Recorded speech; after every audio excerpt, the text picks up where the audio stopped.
Happy capitalism season. It is upon us. Capitalism season is here. Thanksgiving is over. Capitalism season has started. It started early this year because Thanksgiving was so late. It did start early this year. We did see at work, we saw kind of the sales bump start earlier than we expected, which, I don't know, good for work, but bad from a planning perspective. I guess so, yeah. Yeah, it seemed like all the like Black Friday sales and was like, oh, it's Black November. Here you go. November 1st, here's sales. It's like, ugh, no. Yeah. A lot of the places that I shop, I got the email, the second week of November. And I was like, okay, I mean, I guess, fine. What I was worried about is, okay, you're sending me a deal now in the middle of November. Are you going to have a better deal on Black Friday? Right. Yes. I mean, a lot of places like Target, I think, has like a price match to themselves. So like if you find something better at Target before Christmas, they'll price match themselves. Oh, okay. For instance, Amazon doesn't do that, but some places will. Amazon, you just return it and rebuy it. Correct.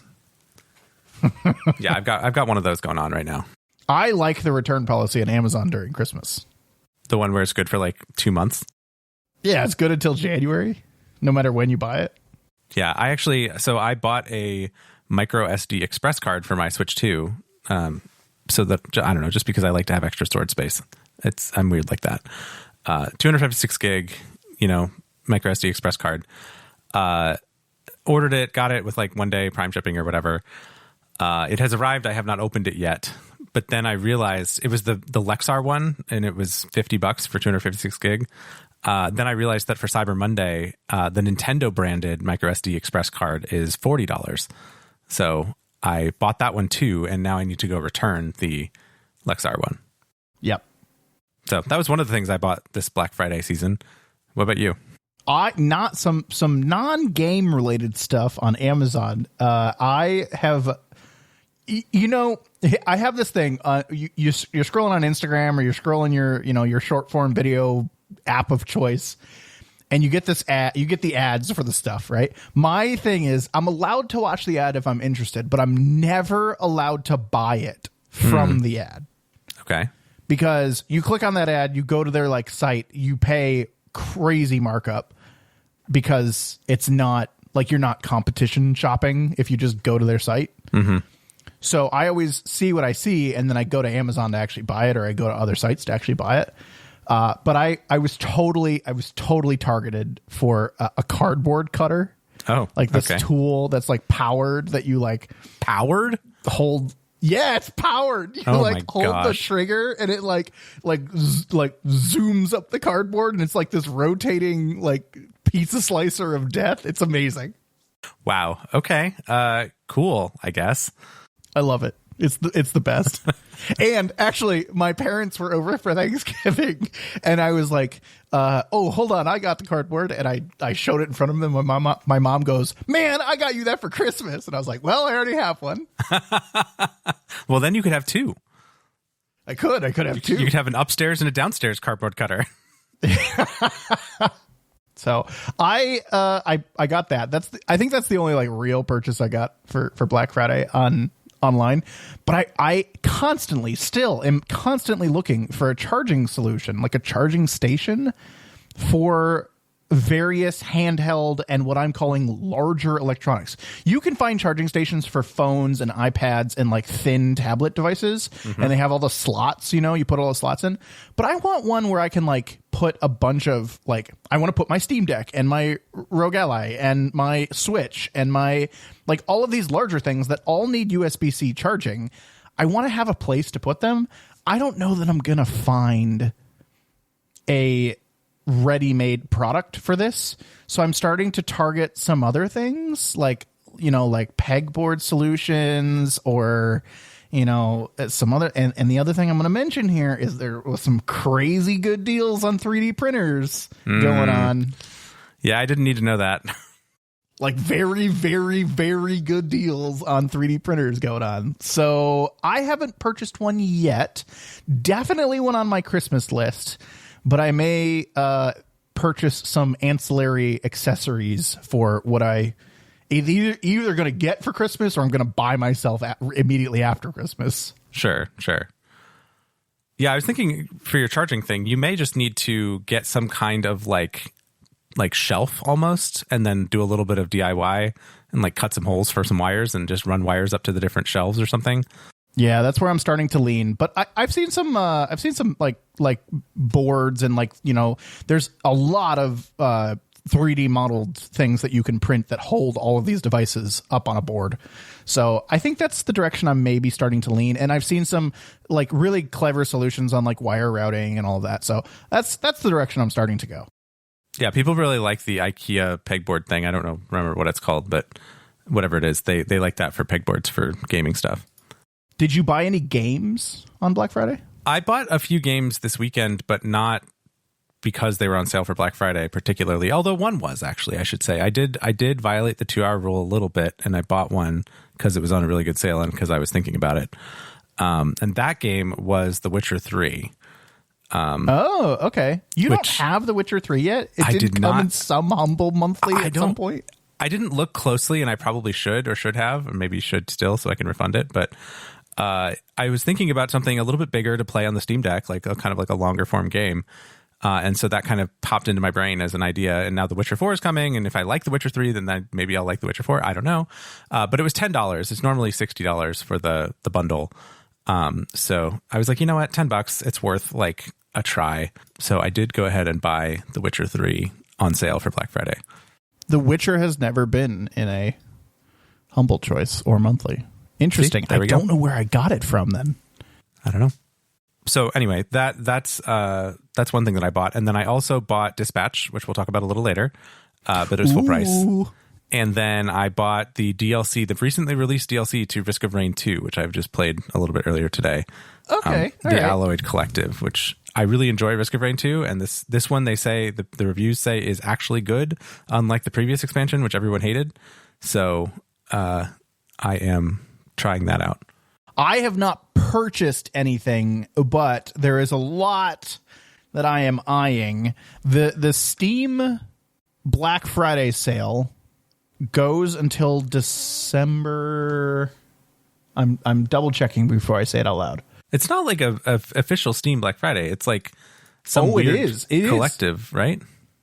No, right on their homepage, Black Friday sale. I guess Celebrate this shopping holiday all week. Oh, through December 1st. So we're recording. Wow, it ends tomorrow. We're recording on the Sunday before this goes out.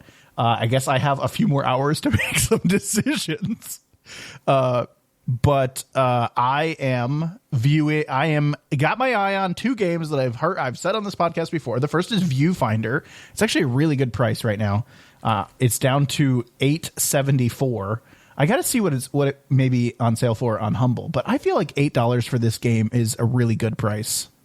Yeah, for sure.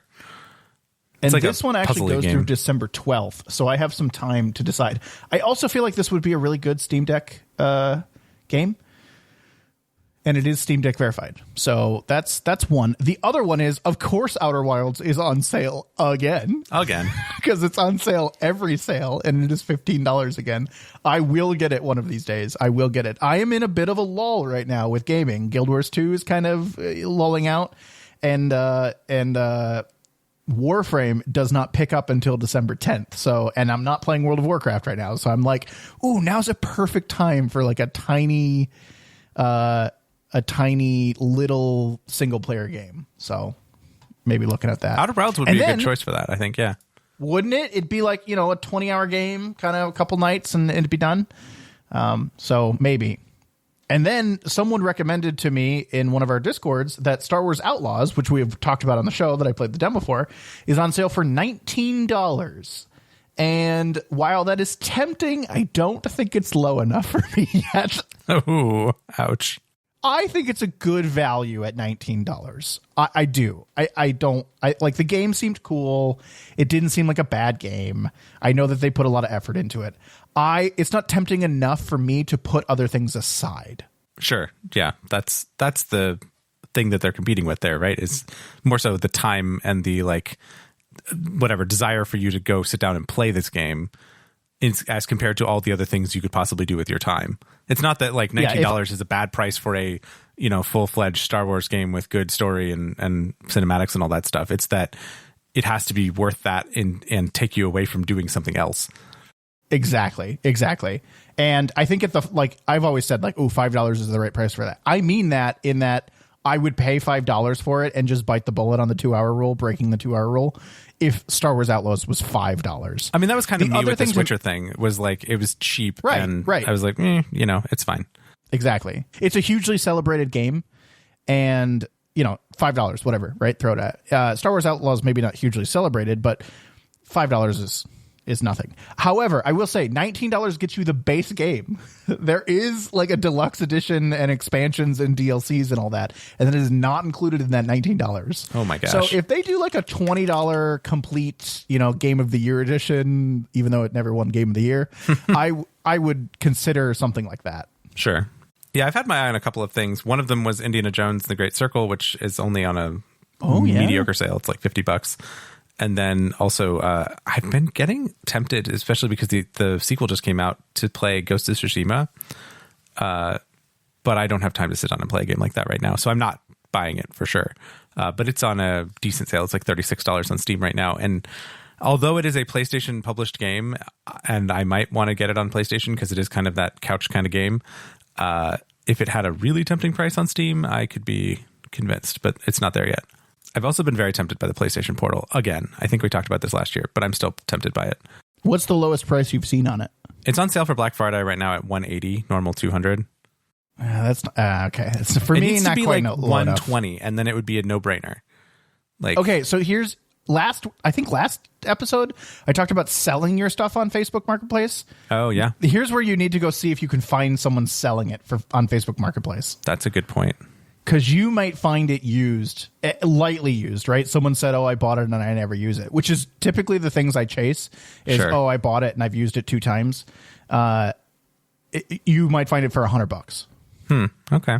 And people aren't that scary, I promise. The last interesting thing that happened to me on Black Friday was that I tried to buy, I successfully bought an Apple gift card from Target, a $100 Apple gift card to get a $15 Target gift card, as like a throw-in.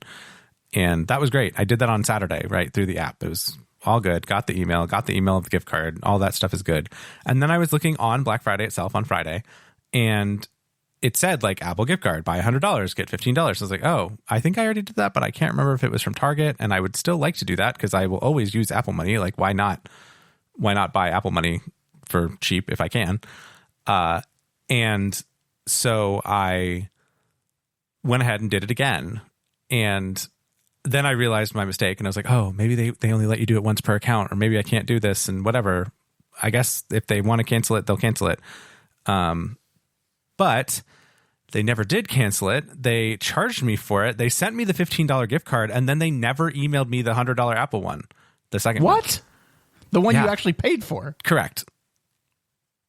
Yes. And the way that Target does it is they charge you $85 and they give you a $100 gift card so that when you return it, if you return it, then you get $85 back, which is fine. Whatever. I don't care. Okay. Yeah. And so they, so I actually got on like the chat with the Target people, and I have a case ID and everything. And so they've escalated it, because then they're like, oh, we can resend it to you. But then as they were looking at it, they're like, oh, but we see that this has, as I was going to resend it to you, I see that the gift card is empty. Is that, like, did you, use it, or did somebody get in your email or whatever? I was like, no, nobody got in my email. I literally never received this email. I promise I don't have it. They're like, oh, well, we have to escalate. So here's your case number, and somebody will email you within a week. And I was like, okay, here we go.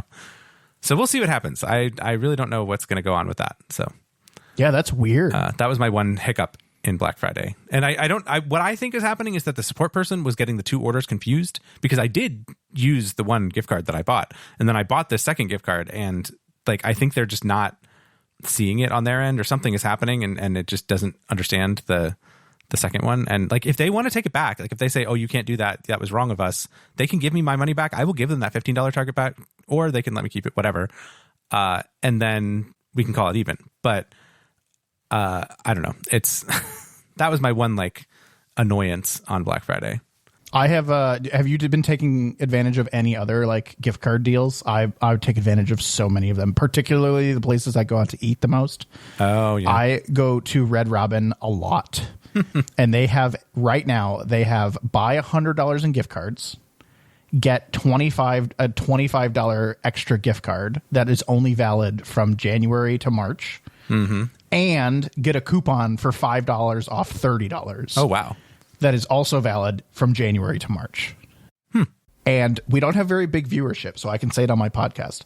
But you can buy gift cards with gift cards. Oh, dear. So every time I've been going, I've been buying a $100 gift card and paying, and food. Like, I'm also going and eating, right? And paying for that food plus a new $100 gift card with my previous $100 gift card. And again, because we don't have a very large audience, I can say it.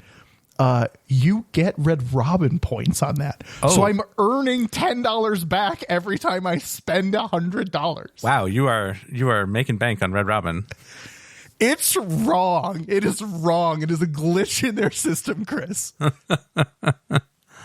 Wow. Okay. But I bought like $400 in Red Robin gift cards because I'm just rolling it forward. I'm not actually like right. It's the same $100 over and over again.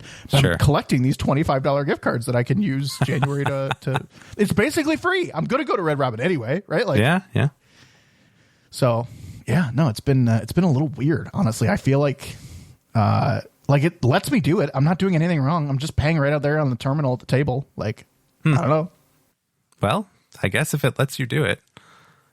Right. A lot of places won't let you use gift cards to buy gift cards. Like Target doesn't let you do that. Of course not. You can't use gift cards to buy gift cards. You should not be able to do that. Even like Apple gift cards, you can't use Target gift cards to buy Apple gift cards. You just can't do it. No. Yeah, no. And you go to like Giant Eagle or your grocery store, like where we always get, like, if you buy non-Giant Eagle gift cards, you get like crazy like money back on your card. But if you buy Giant Eagle gift cards, you get $0. Like, you get nothing back because that's the way it should be. And then you can't use gift cards. Like, Red Robin is screwed up. So if you go to Red Robin a lot, if anyone listening to this, if you go to Red Robin, buy the $100 gift card, get the $25 free, and pay with a gift card. Yeah.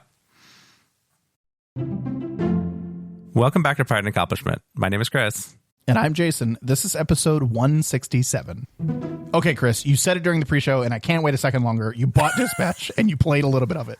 I did. I bought Dispatch. I've played episodes 1 and 2. I just bought it today as we're recording, and I've played through the first 2 episodes. And so far, I'm really enjoying it. So the second episode is a lot of the demo. Yes. I had done the demo. The first episode was all new story. Yep. Correct. Any like revelation so far? Like, I mean, like, it's just, we can't talk about it because we can't spoil it, but it's just, are you starting to understand like what I meant about like, one of the things that I went back and listened to our previous episode, like, you sit back and you just watch for 10 minutes and then you're like, okay, now I need to participate. And then you sit back for a little bit and then you participate. Like, do you like that rhythm? I think so. The one thing, I am playing also without QuickTime events on, but it like still slows down and waits for you to do the QuickTime event, which I don't love. That goes away. I noticed that in the first episode as well, but I did not notice it nearly as much in the later episodes. Okay. The other thing that I've noticed is that, at least on my Steam Deck, which is how I've been playing it so far, is sometimes when it's playing the videos and whatnot of the game, it will like flicker, like it flickers to black just like for like one frame. It's almost like it's switching videos behind the scenes. I don't know. It's kind of a weird one. Yeah, I wonder if it's going from pre-rendered to, well, I mean, I assume it's all pre-rendered, but like, yeah, that's interesting. I don't know. And it does it at the weirdest times. Like, it'll do it like mid-sentence sometimes, which doesn't make me think that it's like actually the cut between a thing, but maybe it is. Maybe that's how they do some of the branching. But that's been a weird technical glitch. It doesn't take me out of it. It's just one of those things where I just see it and I'm just like, huh. Yeah, that's interesting. I didn't experience that at all on my computer. Okay. Well, I haven't tried it on a PC or Mac yet, so maybe I'll have to give that a shot. I am enjoying it on the Steam Deck, though. The form factor for the Steam Deck is like perfect because also, to your point, where it's a lot of watching and then doing, and the doing is not very intensive, it doesn't like make my hands hurt or it doesn't like make my arms tingle like Risk of Rain sometimes does. You get a lot of break. That's a good point. So that's nice. How is the dispatching working on the Steam Deck? Because that was the one thing where I was like, ooh, I don't know how they would do it. I assume it's just like a cursor or like a highlight that you move around and click A, or yeah, that's pretty much it. You just move around the map and you press A, and it then opens the interface to do the dispatching, and then you pick the things, you push A, and then it assigns them, and then you push, I think, right trigger to actually do the dispatch. So it's pretty easy. Have you had to make a decision yet about your team? I'm trying to keep that really vague. No, not yet. Okay. All right. Oof, I'm so excited, Chris. Yeah. I am also excited. I'm looking forward to it because I'd like to participate in the conversation. So, but we have to do like a spoiler cast at some point or something. We should totally do a spoiler episode. I want to talk about this game so bad. Okay. Okay. It was really funny. I was playing this game earlier today, and my wife was in the room, and I was playing it with speakers, and she goes, "Oh, that must be that game you guys talked about last episode. Jason said it swears a lot." I was like, "Yeah, it does." That also goes away in later episodes. They still swear a lot, but like the first two were much more. I don't want to use the word vulgar, but vulgar than the rest of it.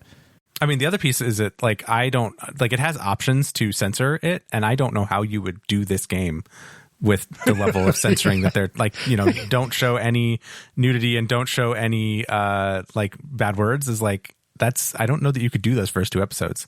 I've watched people do the nudity censoring on Twitch. It works out fine. Oh, okay.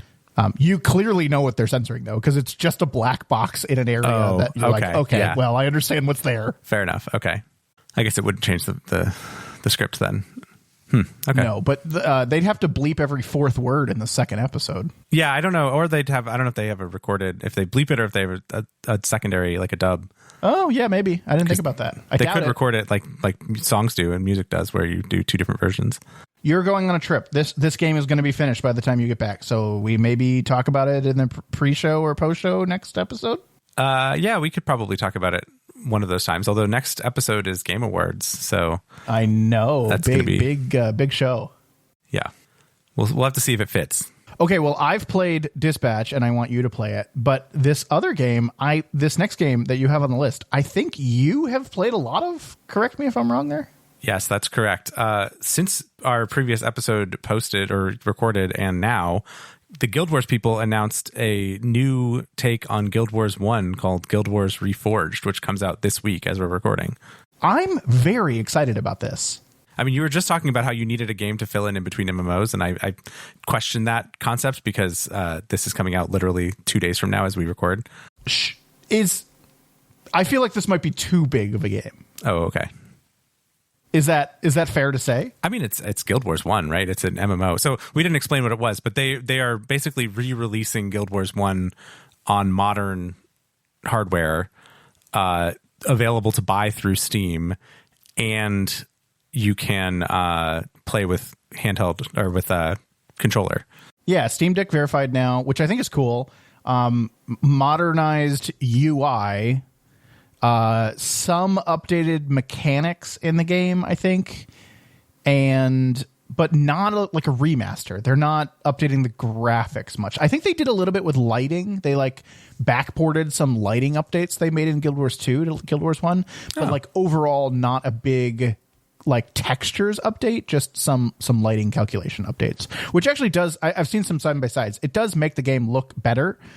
Because the lighting is a little bit more realistic, but the textures are the same. So it's fine from a graphic standpoint. It's still less than I would like to see it at. Like, I would love to see a full remaster, but like the UI update, getting it a little bit more modern, getting those a little bit more high res, like for larger screens. And, again, like you said, it's not Steam Deck verified, or will be when it launches.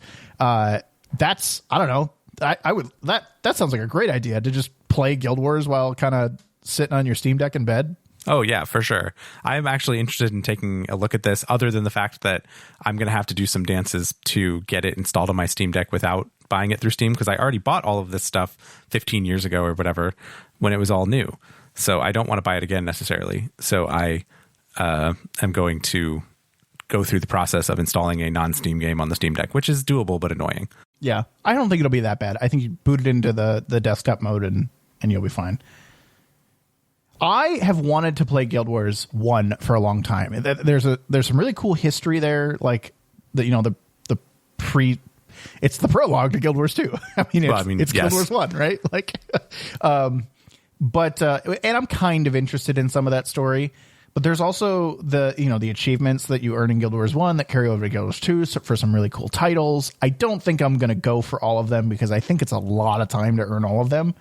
But everyone has always talked about like the class system and how you could mix and match things and all of that. And I don't personally understand any of it. So I'm interested to just try the game. I think you should. It's a good experience to see it and see kind of how it was back in the day.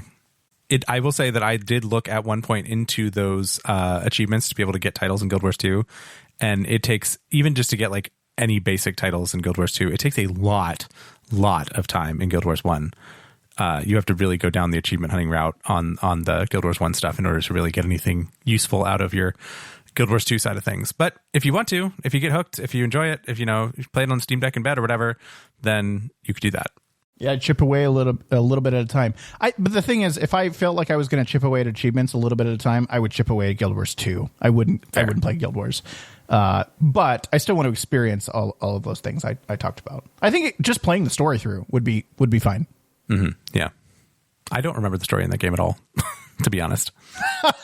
Cat people bad, or maybe good, who knows, at war with humans. Things blow up. Fallout from there. I don't know. That's about as much of it as I know. People that play Guild Wars are going to hate that description. Sounds good to me. Okay, Chris, as we've mentioned, the next episode is going to be about the Game Awards because we will have seen the Game Awards when we record the next episode.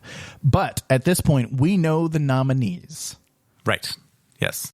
I think maybe we go through and do a little bit of our vote and maybe our guess as well for some of the categories. I don't think we need to do all of them, but no. I'd be interested to talk about a couple of them and just see what your thoughts are on who you think should win and then who you think is going to win. Yeah. Okay. Yeah, that sounds good. Do you have any categories that you feel passionate about? Well, I think obviously we should talk about Game of the Year. I mean, that's a kind of a given. And then I think I don't really know how to do game direction, but that's one that might be interesting. How to evaluate that. Best narrative would be interesting. Best music, maybe. And then probably one of these indie games. Actually, I would love independent because I've played like most of them. Oh yeah. Wow. Cool. Yes, you have. Wow. Yeah. So that's probably good enough. I should have written those down as we went through them, but that'll probably get us through enough to talk about. Well, why don't we start there? Why don't we start with best indie game? Okay. Yeah. So there's two different categories there's best independent game and then there's best debut indie game. Oh, yes, that's true. All right. Let's start with debut indie game. I think that's reasonable. So the nominees there are Blueprints, Clair Obscur Expedition 33, Despelote, I don't know what that one is, Dispatch, and Megabonk. So I have played Blueprints and Dispatch on that list at this point. And you've played Clair Obscur and Dispatch, I think. Yes. Here's my opinion on this one. Okay. So I don't know if you do this when you vote, but voting for games is not the same as voting for politicians or for world leaders. Correct. You don't necessarily have to vote for the best one in each category because you know what you're voting for in other categories. And I feel like Dispatch deserves this one because I don't think it deserves anything else. It's actually not nominated for anything else. Right. And I want it to win something. I think it deserves something for how good of a story is and how good of an animation it is, like how good of a game experience they created. So like, while I don't think it's the best debut indie game, I don't think it's the best representation of a debut indie game from a first time publisher. Like, I think that's very clearly should go to Clair Obscur. I think Clair Obscur is going to sweep a lot of other things, and I think Dispatch deserves something, which is why I voted for that in this category. Right. I think I'm on the same page as you on that one. Like, Clair Obscur does seem like it's going to be the favorite for everything. And I haven't played it, so I can at least with clean conscience say, I don't know, maybe it's good, maybe it's bad. I'm going to vote for Dispatch or whatever, because I haven't played Clair Obscur. But I also, in categories like this, especially this indie game category, I understand that Clair Obscur is an indie game, but like, it doesn't feel like it from the way that it's been hyped and like how it's kind of taken off, which, I mean, fine, whatever. I think we were talking about Blatcher last year, so I shouldn't judge, but like, I don't want Clair Obscur to take away from other games that I would like to see get some recognition. For me, it would be Blueprints. I don't know that I would call them best debut indie, but I would probably put Blueprints in there for best independent game. I would do it for both or either. If Dispatch didn't exist, I would put Blueprints for both. So what are those best independent game nominees? The best independent game are Absalom, Ball X Pit, Blueprints, Clair Obscur, Hades 2, and Hollow Knight Silksong. Oh, that is such a hard category. It really is. Oh my gosh. Yeah. Which, I mean, because you could go, Hades 2 is pretty good, although it's been in early access so long that it's kind of lost its luster. Ball Pit is fun. I mean, I'm not sure that I would call it best indie game, but it's fun. Clair Obscur is Clair Obscur. Hollow Knight Silksong is Silksong, so, whatever. And then Blueprints. Blueprints is great. I really enjoyed Blueprints, and I think that Blueprints as a concept should be rewarded for something one way or the other.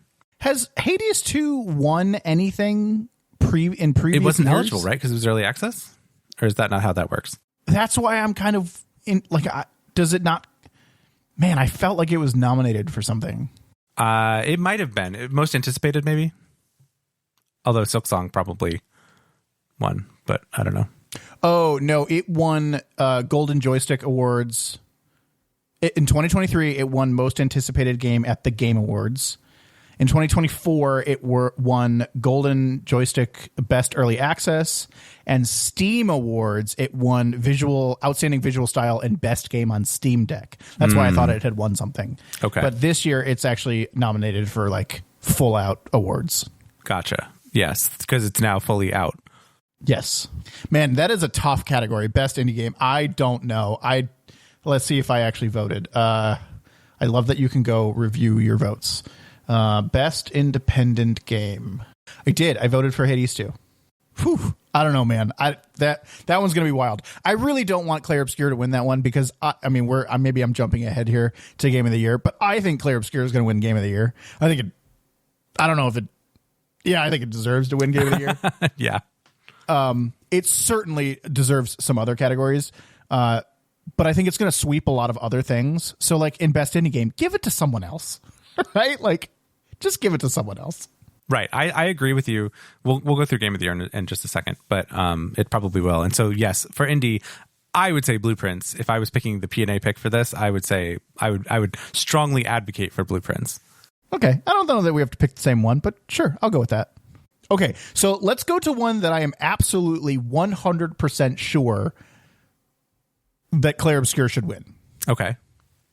Like, no doubt, absolutely, hands down, should win Best Narrative. Okay, yeah.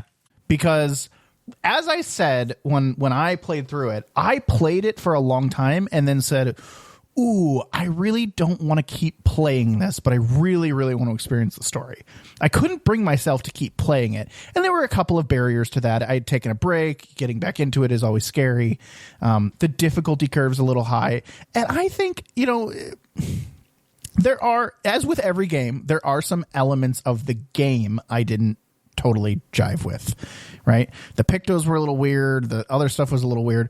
But the story, Chris, the story. I like, bar none, one of the best video game stories I've ever seen in my life. So I think hands down should be Clair Obscur Expedition 33 for Best Narrative. Okay. Yeah, I'll give you that one. Especially, so Best Narrative, the nominees are Clair Obscur, Death Stranding 2, Ghost of Yotei, Kingdom Come Deliverance 2, and Silent Hill F, which I don't want to give a horror game any light of day for me, but I'm glad that it's there. Yeah. If that's your jam. But yeah, I think of those 5, I think Clair Obscur is definitely the standout. Although I've heard good things about Ghost of Yotei. I've heard good things about all these games. I mean, I think they're all nominee. I mean, that makes sense, I guess. They're all good. I think they're all good nominees, but I don't know that any of them even stand close to Expedition 33's story. I didn't play them, so it's not really fair, but like I didn't hear about them either as much as I heard about Expedition 33. So the only one I don't see here that for best narrative, I mean, Donkey Kong Bonanza, man. I mean, yeah, it did have a narrative of sorts. It did have a narrative. Gotta get those bananas. That's right. I mean, did you finish that game? No. Okay. I mean, it had the barest of bare narratives like through the whole arc of it. So I guess you could go back and experience the rest of the quote unquote story. But it's mostly about smashing stuff and getting bananas. All right. Well, another likely, I'm assuming you're going to say Clair Obscur is best music, best score in music. The choices in score and music are Expedition 33, Death Stranding 2, Ghost of Yotei, Hades 2, and Silksong. Of those choices, yes. I think Expedition 33. I think Hades 2 comes in close because I actually really like the soundtrack for Hades 2. I've listened to it. It's quite good. Kind of in the background. It's very good. So is Hades 1. Like the soundtrack for that game is very, very good. I've heard good things about Silksong's soundtrack. I have not personally listened to it. But I know that there are some bangers on Expedition 33. Sure. We talked about I mean, I love the meme, like when you're scrolling, like you're going through your videos, and there's the one that says when you get to a boss battle, but you just kind of sit back and listen to the music for a couple minutes. It's true. It's true. It's definitely true with Expedition 33. So of those choices, yeah, I would go with Expedition 33. I think it also comes into like score and music. Like from what I've seen of 33, like it actually has a score that's a little bit more like cinematic than Hades. Like, and Hades 2 struggles because it's the second one, right? Hades 1 was great and won a bunch of awards. Hades 2 is more Hades. Yeah. So it's hard to kind of reward that as highly as I think we might have rewarded the first Hades. All right. Should we talk about Game of the Year, or is there any other topic you want to talk any other category before we get there? Okay. So there's the best direction, and then best art direction, and best, I don't know, what's the other one that I was going to pull? We talked about best narrative. I'm just going to tie best game direction and best art direction together. Okay. Game direction is one of those, like, again, Clair Obscur possibly going to sweep, possibly, because it's swept other Game Awards shows. I don't like that. That's not fun. I want to see other people up there on stage. Right. So while I think best art direction actually does deserve to go to Expedition 33, I could see other games winning it. I wouldn't vote for anything else. But oh my gosh, you didn't play it. But the variations in the worlds in Expedition 33, I was like, how did they come up with this? Like, what is going on here? This is so cool.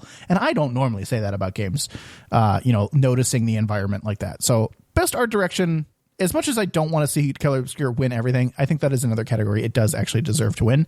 Best game direction, though, I want to see Split Fiction's guy up there again. Yes, that guy. I want to is see a him on force stage to be reckoned with. I want to see him on stage, man. So, and like, just again, like if you talk about how someone designs a game and what they actually build and what they're like. Did they achieve what they were going for? I think that is all true for Clair Obscur, but for Split Fiction was in March. We forget about it because it was so long ago. Mm-hmm. But the game and the experience is so good. And I genuinely believe that is because the vision and the direction of that game is so grounded and so centered around this dude with this amazing personality and drive to create these collaborative experiences. I believe he and his studio and that game deserves to be awarded best game direction for that. That takes us to an interesting point on Split Fiction, because it's also up for another category, which is best family game. And I don't know if you've looked at this one, but it is like stacked. Stacked. games. It's also stacked. Yeah. Yeah. You got Donkey Kong Bonanza, Lego Party, which I don't know what that one is, Lego Voyagers, which is like split fiction for Lego, Mario Kart World, Sonic Racing Cross Worlds, which is quite the matchup, and split fiction. Lego Party is the Mario Party, but for Legos. I've heard it's actually very good. Okay. And full featured. So yes, this category is, every one of those games is great. It is stacked. This one, I think I would pick Donkey Kong if I was picking, but I don't know. What would you pick? I like Donkey Kong a lot. I liked playing it. When I hear family game or I see family game, I think of game I can play with family, not single player game that is good for the whole family. Yeah. Which is why I tend to lean away from Donkey Kong, because it is a single player game. And I would lean something more towards, I mean, I would hate for Mario Kart World to win because I really didn't like it. I would love to see something more like Split Fiction or Voyages. It's not truly a party game. I don't know. I don't know what I would vote for in this category, but that's why I would lean away from Donkey Kong, because when I see best family game, I think of a game the family plays together. I guess I think of it a little differently in terms of what game could you play. I mean, Donkey Kong has a 2-player mode technically, where the second player can be this OP little rock version of Pauline and shoot things and whatever. Or no, not the rock version. You just get to sing. You get to throw music notes and stuff and be like totally OP. But that sounds like perfect for like a family game on the couch. Like if you had a kid that was watching you play, or if you had 2 siblings that were playing together, like I think it could still be considered a family game. It's not the same as like a Mario Party or a, Mario Kart or something like that, where you can play 4-player split screen, but I think it still has some family appeal. Anyway, I take your point though. So what would be your pick? You're not going to make a pick? Oh, all right. You're going to make me pick. Let me go see what I actually voted for. All right. You've convinced me. I didn't vote for it for anything else. So I'll agree with you on Donkey Kong. Okay. It's not what I voted for, but I just changed my vote because you've convinced me. All right. Well, there we go. Democracy, everyone. Democracy in action. This is how it's supposed to work. I don't want to talk about any other categories. I do want to point out that I am very happy to see that No Man's Sky is still nominated for stuff. Helldivers 2, as much as it's had a little bit of a rocky road, still nominated for stuff. Mostly the ongoing stuff. The Minecraft movie is in Best Adaptation. I thought that was interesting and very fun. That was one that was interesting. I was surprised. Was Fallout last year? That wasn't this year? Because I didn't see Fallout on there. It was last year. Okay. Fallout Season 3 actually comes out this month. Yeah, Season 2 comes out this month. Yes. Yeah. The Alters is in Best Strategy Sim Game, the game that I talked about a little bit on the show. So that was fun. Yeah, that one is in a category against Final Fantasy Tactics, which I assume is going to win. But yeah, it's not going to win, but it was nominated, which I think is an achievement in itself. Outer Worlds 2 was nominated in Best RPG. I don't think it's going to win, but it was nominated there. Destiny of Rising nominated for mobile game, which I thought was fun. Okay, so that's good. And there was one more I wanted to point out. Oh, Indiana Jones and the Great Circle, Best Action or Adventure Game, which I think, again, that's one of those categories where, I mean, I didn't play anything else. Maybe Silksong deserves something there. But I think I've like continued to, I don't know if you've heard the same thing, but like it never comes up as like a great game, but it continues to come up as one of those games where people were like pleasantly surprised with how good it was. Right. And, I don't know that it deserves an award, but nominations are nice. And it's one of those things that you always talk about wanting to play. But I, again, constantly hear that people are pleasantly surprised with how good of a game it is. So it's nice to see it here in a couple categories. Yeah, I do hope it gets some recognition there, because I think it's a good game. I haven't played it yet, but I do still want to play it, and I will still play it at some point. I just need to find the time to sit down and play it. Okay, Chris, Game of the Year. All right, Game of the Year category. The nominees are Clair Obscur Expedition 33, Death Stranding 2, Donkey Kong Bonanza, for some reason, Hades 2, Hollow Knight Silksong, and Kingdom Come Deliverance 2. Okay, let's talk about that little comment you made. Do you not think Donkey Kong Bonanza even deserves to be in this category? I'm not sure I would put it in Game of the Year. I mean, I guess it is. If Mario Kart was in there, I would have made an even snarkier comment, probably. But Donkey Kong Bonanza, I really enjoyed that game. It was very, very fun. Do I think it was Game of the Year? It's Nintendo Game of the Year for sure, but I don't know that it was Game of the Year altogether. Although, granted, I haven't played Clair Obscur or Death Stranding 2 or Silksong or Kingdom Come Deliverance 2. So of the things I've played that are on that list, it's Hades 2 and DK Bonanza. So, I don't know. I think it deserves to be there. I don't think it's going to win. I don't think it deserves to win. But I think it deserves to be nominated. Yeah, okay. I guess so. You don't see a lot of those big Nintendo games get nominated much, except for, did Odyssey get nominated? Probably did. I don't remember. Might have won even. I don't remember on that, but I think it deserves to be there. This is one of those things where, I commented on Expedition 33 and I said, "Oh man, it's just some game elements I don't love about this." I think that's true for basically every game on this list. So I have to give it a pass a little bit. At the end, like, what is the game that got the biggest reaction out of me? The biggest the most enjoyment, the best, the best form of the media. I think Clair Obscur Expedition 33 deserves this category. I think things like Kingdom Come Deliverance 2 and even Hades 2 and Silksong, they are all great games. I mean, every game in this category is great. And I would dare to say, if you're talking about reaction and emotional reaction, Dispatch actually comes pretty close. Okay. But Expedition 33, it's one of those games where you wish you could play it for the first time again, right? Okay. Forget everything you know about it and play it for the first time again because of how amazing the experience was. Dispatch, not quite the same, right? I know it's not nominated here, but I'm like, that's what I'm comparing it to in my head. Mm-hmm. Dispatch is not one of those ones that I wish I could experience for the first time again. It is one I'm going to go back and play again with different options, but different feeling, right? Expedition 33 was just that feeling for me, and I assume a lot of other people, where you were just like, that was a roller coaster. That was amazing. That was crazy. And it was so good that I wish I could forget it all and do it again, because the experience of going through the game and the story was unequaled, almost unequaled. I mean, I can think of very few games that did what it did. All right. So it sounds like we are probably in the Expedition 33 camp on this. I don't think I would put Hades 2 at Game of the Year. I mean, it's a good game, but Silksong, there's a chance because it was so anticipated and people seem to love it. But did you see that story that the Silksong people are like not going to go to the Game Awards because they think that Clair Obscur's got it? No. They're like, yeah, we're just not even going to go because Clair Obscur's got it in the bag, so we don't even need to be there. Which I think is kind of meh.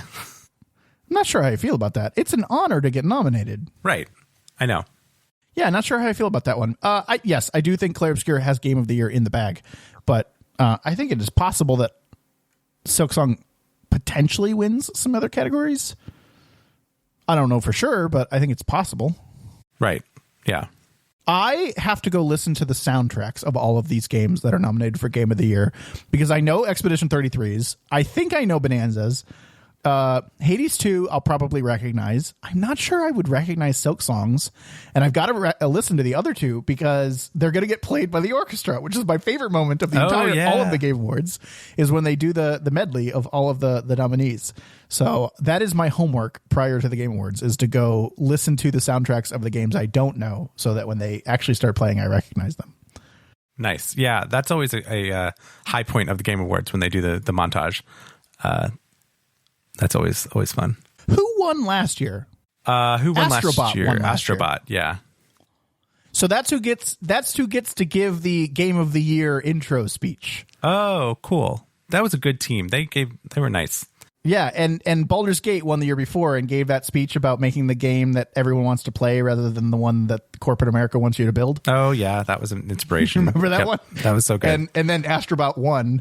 And Clair Obscur is such a story on that path, because Skill Up actually did a great video of like going through the history of that studio and like how a lot of them wanted to make this game, but they worked for, I think it was Ubisoft.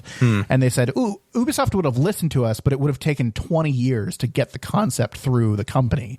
So we left and formed our own studio and started from nothing and got these people that had no experience and just built a game.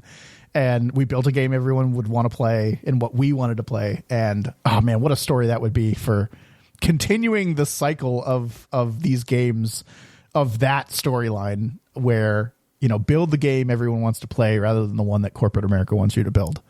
That's not to say that big companies can't make good games. Bonanza is a great game. It is a great game. I will say it's a great game. I was skeptical on its Game of the Year potential, but I guess you're right. It is up there. My hope for the Game Awards, top level, surface, like across the top.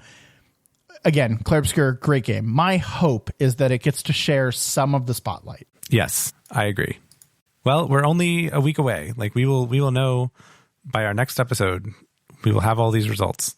Very excited for everything to come with the Game Awards. We get all of the previews. I wonder what we're going to find out. I mean, what game? I mean, are we anticipating anything at the Game Awards from a preview standpoint or from a trailer standpoint? I think I say this every year.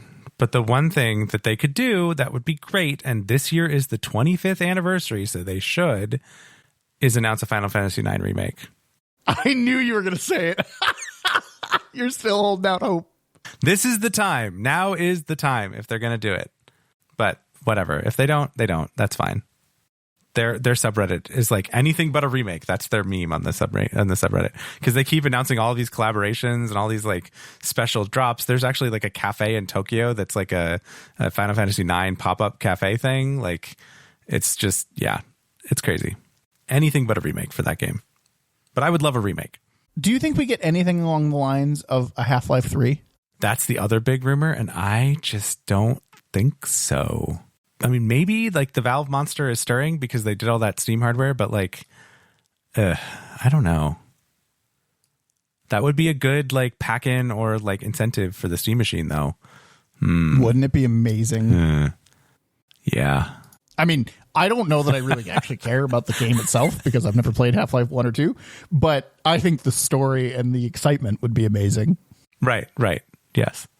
Okay, well, come debate us on our picks for the Game Awards, and we will know next episode. Chris and I will be talking about the results and the game announcements that occurred during the Game Awards, because as we all know, the Game Awards, while they are awarding amazing games in 2025, the real purpose is to be a 2-hour-long advertisement for what is coming. Yes. Next year and the year after, which is just as exciting. I mean, it is a cool event. I love and talking about the stagecraft. I'm so excited to see the stage. I love the stage for the Game Awards. But come debate us about games that we nominated and chose as our picks. You can fight with us in Discord, which you can get to at discord.pnapodcast.com. If you want to find any of our older episodes where we talked about several of the games we talked about today, or our previous episodes about the Game Awards, you can visit our website at pnapodcast.com. That's P, the letter N, the letter A, podcast.com. If you're enjoying the show, we would love if you could share it with some others that might enjoy it as well. Thanks for listening, everyone. We'll talk to you next time. On thegameawards.com, there is a rewind section, and you can go back through and look at all the old winners.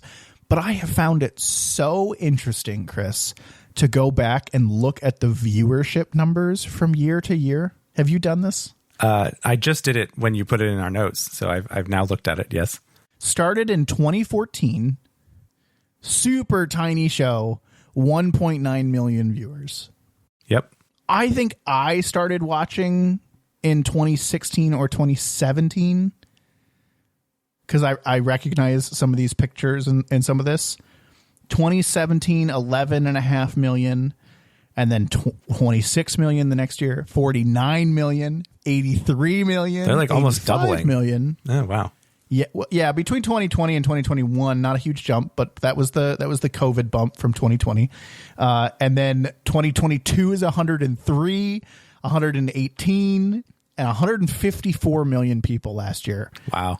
It just, I mean, that's nuts. That's crazy. That is so cool. wonder how they do the math on that. Like, is it live viewers, or is it like over the course of the week, or like how many of the views the YouTube video had after a month, or like what? How do they do that? I don't have an answer for you there, but what I was more interested in is like, what is the Oscar viewership? Oh, yeah. Like, is it as big as the Oscars in terms of viewership? Probably. It might be bigger. Yeah, the most recent 2025 Oscars was watched by approximately 19.7 million. Oh my God, it's like 10 times as big. I mean, I don't know how we're not comparing apples to apples in terms of viewership, but right, because that's probably talking about the telecast and the whatever. So this is an online only thing. So like, there's no TV version of this, and so yeah, this is more about the Nielsen ratings for the Oscars, not so much for the like the YouTube stats. I still think that number is wild. What a way to say that games are mainstream, right? Like, this is a mainstream industry now. And it's like these viewership numbers, not that this event is, you know, the metric, but it is a very cool metric to like put alongside to correlate to the growth of the industry. Yeah, for sure. I mean, it's also worldwide. Like, you know, the Oscars is more of a US thing. So this definitely shows the legitimacy of games and gaming in general. I have a secret to tell you, Chris. Oh yeah, Warframe is going to be at the Game Awards again. Oh, of course they are. And they just did this huge announcement, like they have an update coming on December 10th. Of course, it is like a massive end of year update. The Game Awards are on the 11th, and they did their dev stream this past Friday. And they were like, here's all the stuff coming on the 10th. It's like amazing. It's so much. I mean, it's a huge update. It's like an hour and a half long story update with 2 new game modes and a new Warframe. And like, it's a massive update, right? And then they said at the end of the dev stream, they're like, we're going to be at the Game Awards and there's more to announce. And I was like, what? Wow. Okay. What more? Like, I'm sure it's future content. Like, it's not coming on the 10th, but like, oh God, it's just it's don't so they good. Do this every year? They're at the Game Awards every year, aren't they? Yes, but typically they're at the Game Awards to announce the thing that is coming out shortly after the Game Awards. This year they're releasing the day before the Game Awards and then announcing more stuff at the Game Awards. Oh my gosh. Okay. So I just, oh God. I mean, okay, I don't know if anyone's ever played Warframe before, and this is going to be an advertisement for Warframe. If Warframe would like to sponsor us, I'm here. I'm ready to go. But we are in the golden age of Warframe right now. Go play Warframe. Oh, so good. The story's so good. And they've redone the whole new player experience. Chris, I know you tried it in the past. I'm not trying to get you to play Warframe, but if anyone out there has tried Warframe in the past and like, it's not for me, and you actually like third-person shooters, try it again. Oh, it's been delivering on all cylinders for 2 years. Wow. Okay, that's high praise. Yeah. I think personally, I'll just actually go back get nominated for something. Oh well, do they not get nominated for like onboard or ongoing game? No, they should get nominated for like labor of love or like, you know, like ongoing game. Yeah, they don't, but they should. Well, you can start a letter writing campaign.